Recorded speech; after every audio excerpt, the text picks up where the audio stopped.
A girl is found dead, and the autopsy reveals she was raped before being killed. Upon learning this, the girl's father, heartbroken, sets out to find the teenagers who did this to his daughter. He searches secretly, seeking vengeance for the pain he feels. So what is the truth behind the case? Let's find out in the full storyline of Hovering Blade 2024. At the beginning of the story, we are shown the harmonious relationship between a father and his daughter after the mother's death. Lu Changfeng lives alone with his daughter, Lu Qian. During breakfast, her father notices drawings on Qian's arm and scolds her. After finishing breakfast, Changfeng takes Qian to the station because she is going to school with her friend by train. On the way, they argue because Qian wants to adopt a dog, while Changfeng disagrees.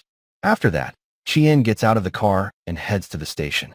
After school, instead of going home, Qian hangs out with her friends until nightfall. Worried as the weather is getting cloudy, Changfeng sends a message to Qian telling her to come home immediately. However, Qian lies, replying that she is almost home. That night, it rains heavily. After parting from her friend, Qian heads home. While walking alone, a car starts following her. Meanwhile, Changfeng arrives home. Not seeing Qian, he immediately tries to call his daughter. However, Qian's phone is off. Changfeng then contacts her friend's parents. It turns out Qian has already left for home.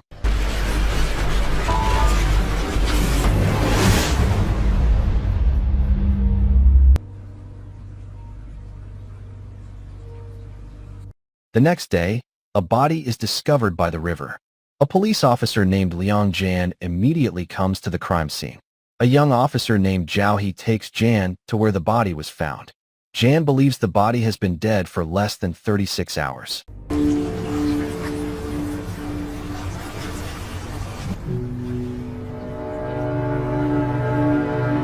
Shortly after, Jan summons and takes Changfeng to the police station to identify the body, as Changfeng had previously reported his daughter missing. Upon entering the room, Changfeng sees drawings on the body's arm identical to Qian's.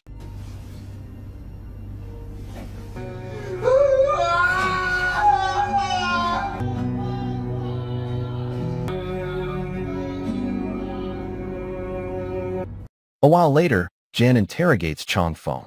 Changfeng says that Qian did not have a boyfriend and he doesn't know how Qian ended up in the river. Jan says the cause of Qian's death will be known after the forensic examination results. Changfeng then goes home to wait for the forensic results. The next day, Changfeng goes to the police station and begs to accompany his daughter. Changfeng stays at the police station to wait for the forensic results. Time passes until finally the forensic examination results are out. The results show that before dying, Qian was sexually assaulted. There were bruises on her hands and feet, her vagina was torn, and there were 2 types of sperm found in her body. Qian was also given an overdose of illegal drugs, and there were many injection marks on her body which caused her death. Jan suggests to Hai that they tell Changfeng these forensic results after they solve the case, because surely Changfeng will not be able to accept it. After that, Jan meets Changfeng. It's clear that Changfeng is still deeply devastated by his daughter's death. Jan then gives his business card to Changfeng. The next day, Jan and Hai investigate the location where Qian's body was found. From the investigation, it is estimated that the perpetrator is a newcomer and has no criminal record. That night, the police review CCTV footage from the street again. They find a white minibus with its license plate covered by tape. Jan orders a search for the young man. Meanwhile, a man named Luo Jiang, Jitsong, is cleaning a white minibus. Jiang then finds Qian's phone inside the minibus. Just then, the police arrive. Jiang quickly hides Qian's phone and goes inside the house, while the police interrogate his father. Jiang goes to his room and locks the door. He recalls the events of that night. On the night of the incident, while waiting in the car, he and his friends, Shu and Wang Tanio/Tan Xiao, saw Qian walking home alone. They then followed Qian. When Qian walked through a secluded area, she was blocked by Shu and Wang Tanio. Shu then gagged Qian and forced her into the minibus. They then took Qian to a house near the pier. They wanted to record Qian while she was terrified. Just then, Zhang's father called. After finishing the call, Zhang wanted to go home immediately because his father told him to bring the minibus back. Shu then threatened Jiang to keep his mouth shut because he was also part of this group, even though he didn't rape Qian. Jiang then quickly left the house. Meanwhile, the other two men raped Qian while recording it. Meanwhile, Chang Feng reminisces about the time he spent with his daughter. He still can't accept her death. Meanwhile, Jiang watches a news report on TV about Chang Feng reporting his daughter missing on the night of August 25th after returning from the station, and her body being found on the morning of August 27th by the river. A while later, Jiang is beaten up by Tan Xiao. Jiang says he has nothing to do with this murder case. Shu threatens Jiang if the police interrogate him. Jiang must say that he was just driving around the station alone. After parting from those two, Jiang then opens Qian's phone and looks for her father's contact. Meanwhile, Chang Feng receives a message from Qian's phone saying the perpetrators are Shu and Wang Tanio, who live at Nanping Pier, number 4, and the key to the house is behind the light. After reading the message, Chang Feng tries to contact Jan, but Jan doesn't answer. Chang Feng then goes to that house alone and successfully finds the key behind the light. Chang Feng immediately enters the house. While inspecting the house, Tan Xiao arrives. Chang Feng quickly hides. At that moment, Chang Feng finds Qian's bag on the floor. Chang Feng then sees Tan Xiao playing the video of Qian's rape.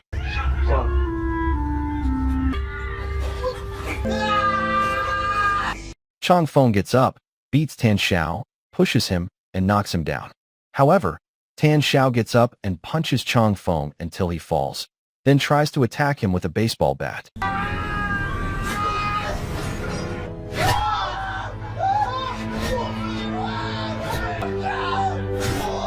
Even though Tan Xiao is dead, Chang Feng hits him again with a water dispenser. Sometime later, Chang Feng is already at his house, cleaning the blood off himself. After that, he eats a piece of cake, while remembering that his daughter would have eaten that cake on the night she was killed. Chang Feng has also brought back his daughter's bag and keeps the doll keychain that was in her bag. After that, Chang Feng looks at his daughter's body. Then he goes to find the other perpetrator. Chang Feng also gets a photo of Shu. It turns out, shortly after killing Tan Xiao, Shu sent a message to Tan Xiao asking to meet at their usual place. Chang Feng then takes the flash drive containing the video of his daughter's rape, as well as Shu's photo from the house. Chang Feng also takes Tan Xiao's phone, but he doesn't know the password. Meanwhile, Jan has found Tan Xiao's dead body in his house. Jan also sees a torn photo of Tan Xiao and Shu, as well as the murder weapons, which are a deer head ornament and a baseball bat. While the police are checking for fingerprints on the computer keyboard, the recording of Qian being raped accidentally plays. Later, Jan gets a call from the police investigating Chang Feng's house. The police say Chang Feng is not there, but there is a bloodstained shirt. After that, Hai looks for information about Tan Xiao. Information from his old school says Tan Xiao had close friends named Shu and Jiang. After getting that information, Jan and Hai successfully locate Jiang and interrogate him. At first, Jiang is afraid to talk. However, Jan says if the perpetrator is caught, Jiang will be safe. Jiang then tells them that Shu lives with his older brother, Gang Zi. Meanwhile, Chang Feng has arrived in Shaping. He then rents a house owned by a woman named Hija. Meanwhile, Jiang is scolded by his father for being involved with the police. However, Jiang gets angry at his father back because his father has never cared about him. Jiang also doesn't know anything about Qian's death. At the police station, Hai identifies 3 rape victims from the videos found. One victim is named Lin Nu, but her parents say Lin Nu is on vacation with a friend. Another victim is named Wang Hui. Wang Hui's father confirmed that it was a video of his daughter, but Wang Hui committed suicide a month ago. Just then, Shu's parents come to the police station. Shu's parents are wealthy people and try to cover up the case by stating that Shu couldn't possibly have done such a thing. However, Jan and Hai will continue with the case. As Shu's parents leave the room, they are attacked by Wang Hui's father. Jan manages to stop him. Wang Hui's father says his daughter was afraid of injections since childhood and she committed suicide by jumping from a tall building. Jan tries to calm him down. Sometime later, Jan recalls an incident 10 years ago where he handled a case of assault by several teenagers that killed a young man. However, because the perpetrators were under 14 years old, they were not punished. Meanwhile, Chang Feng is looking at the files on the flash drive he took earlier. He sees several videos of Tan Xiao and Shu. Changfeng also takes Tan Xiao's phone to a technician to unlock it, but it fails. Finally, Changfeng returns home and watches other videos. Changfeng finally gets a clue about a location Shu visited, which is the Fuguei workshop. At the police station, Jan has gotten a lead about Gang Z, who owns a workshop in shaping. The police team immediately searches for the workshop's location. Meanwhile, Changfeng has arrived at that workshop. He breaks in to meet Gang Z and ask about Shu. However, Gang Z has no intention of telling him anything and pushes Changfeng away. Changfeng then sees a DVD with the label High School Girl at train station. A fight breaks out. Changfeng manages to knock both of them down. He then attacks one of the men, but Gang Z points a rifle at Changfeng. Changfeng then sprays paint on both men, then hits the other man until he's unconscious. Changfeng tries to take the rifle from Gang Z. Changfeng asks about Shu's whereabouts. Gang Z says that Shu is at the abandoned hotel on the eastern outskirts. Changfeng does not kill Gang Z. He only takes the rifle and its ammunition, then leaves the place. Meanwhile, Hija sees the news about Changfeng being a murder suspect seeking revenge for the rape and murder of his daughter. Hija then enters the house rented by Changfeng and sees a map marked by Changfeng, as well as the video of Qian's rape on the laptop. That night, the police have arrived at the Fuguei workshop. Jan and Hai also search the place. It is a headquarters for making pornographic videos, and drugs are found. They also see CCTV footage of Changfeng leaving the place carrying a rifle. Jan then directs the police to immediately search for Changfeng. Meanwhile, Changfeng arrives at his rented house. He realizes someone has entered his house. When he opens the door, it turns out Hija is at the door. Changfeng asks Hija not to report him to the police until he leaves here. Hija does not report him to anyone. Hija and Changfeng then chat. Hija says surely his daughter would want Changfeng to live his life well and not seek revenge, because the police will definitely find the perpetrator. Hija asks Changfeng to surrender. Changfeng says the perpetrator will be free after a few years and will get his life back, while his daughter will never return. Meanwhile, Hai successfully finds the location of the abandoned Iha Hotel mentioned by Gang Z from one of the videos. He immediately informs January Changfeng also finds the location of the Iha Hotel through the internet. He also prepares to go there. To avoid being seen by the police, Hija helps take Changfeng using her car.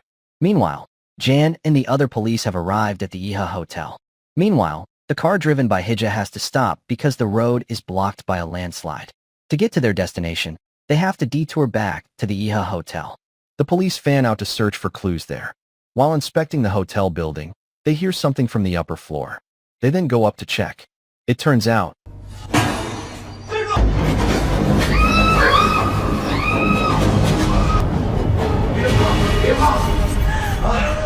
the girl is Lin Nu. Lin Nu lied to her parents about her whereabouts because she was threatened that her video would be spread on the internet. Meanwhile, Shu is riding his motorcycle towards the Iha Hotel. Changfeng sees Shu at that moment. The police team hears Shu's motorcycle and prepares to capture him. Shu stops and calls Lin Nu. Jan asks Lin Nu to answer the phone and asks Shu to come up. Instead of helping the police, Lin Nu screams and says there are police here.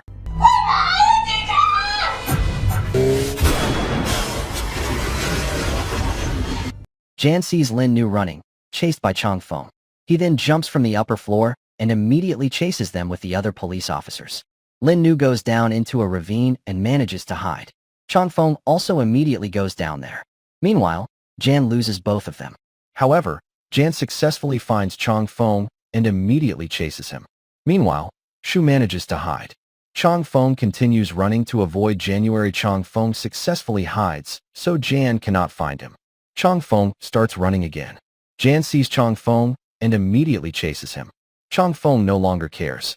He asks Jan to just kill him because nothing can bring his daughter back. Jan falls silent and lets Changfeng go. That night, Changfeng sees an old woman burning joss paper. He then burns the photos of the two perpetrators who killed his daughter. After that, Changfeng intends to kill himself with the rifle, but he changes his mind and cries while reading his daughter's last message. Meanwhile, Jan and Hai chat. Jan recounts when he was Hai's age, he handled a juvenile crime case. A teenage boy died after being beaten and tortured for over 10 hours by several teenagers just because of a game console. The perpetrators were not prosecuted because they were underage. And those perpetrators must be around 30 years old now and have already forgotten about the incident. Back then, Jan thought that by solving the case, catching the perpetrator, and sentencing them according to the law would solve everything. However, in reality, this never ends, because there will always be victims' families drowning in endless grief. In a different place, Shu contacts Jiang. At that time, Jiang has already received instructions from the police. Shu needs money at that moment. He wants Jiang to meet him tomorrow at 8 a.m. at the square in front of the station. After getting this information, the police immediately move into action. As Jiang is outside his house, Wang Hui's father intercepts him. Wang Hui's father pressures Jiang to admit that he is an accomplice to the people who killed his daughter. However, Jiang says he has never seen Wang Hui. Jiang then runs away crying. He feels extremely guilty for conspiring with those two friends of his. Meanwhile, Chang Feng reminisces again about the time with his daughter. He then blames his phone again. He sees many missed calls from January. The next day, Jan gets information that Chang Feng's phone number is active and his location is being tracked. Meanwhile, Chang Feng receives a message containing information that Shu will be at the square in front of the station at 8 a.m. today. After reading the message, Chang Feng discards his phone. In a different place, the police have already positioned Jiang and are monitoring him continuously, having also placed a tracker on his phone. A while later, Shu calls him. Shu then directs Jiang to a different location. The police immediately follow Jiang. Shu then meets Jiang and asks for the money. Chang Feng sees this happening. Jan also sees Chang Feng on the pedestrian overpass. Shu then pushes Jiang and runs away. The police immediately chase him. Chang Feng, who sees this, also immediately chases him.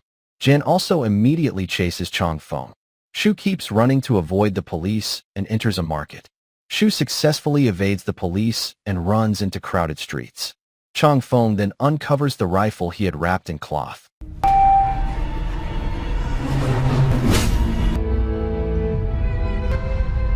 The police immediately surround the two of them.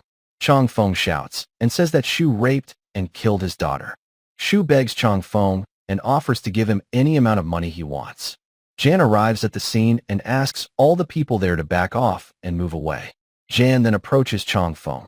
Shu tells Jan that he will surrender. Jan tries to calm Chang Feng down. Chang Feng says he doesn't want to see Shu go to prison. He wants to see him dead. Shu begs and says he will change. However, Chang Feng says an animal like Shu cannot change. Chang Feng starts to feel tired and loses consciousness. He also begins to loosen his finger from the rifle's trigger.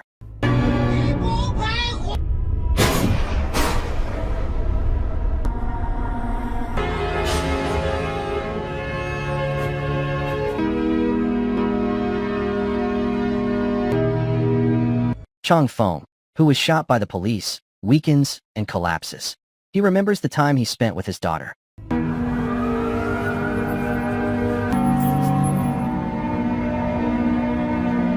After that, the news airs the recent events. And Chang Feng's life could not be saved due to gunshot wounds from the police. Half a year later, Jan and Hai are at Chang Feng's grave. Hai says that today is Shu's trial. Jan says they have caught Shu, but later another Shu will appear. It is easy to raise a child, but difficult to educate them. This is the responsibility of families and society so that similar tragedies do not repeat. In court, Shu is found guilty of possession of illegal drugs, forcing others to use illegal drugs, and rape. Because he is under 18 years old, he receives a lighter sentence of 12 years in prison.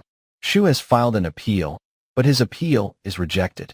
Jiang, who was an accomplice, receives leniency because he was cooperative during the investigation.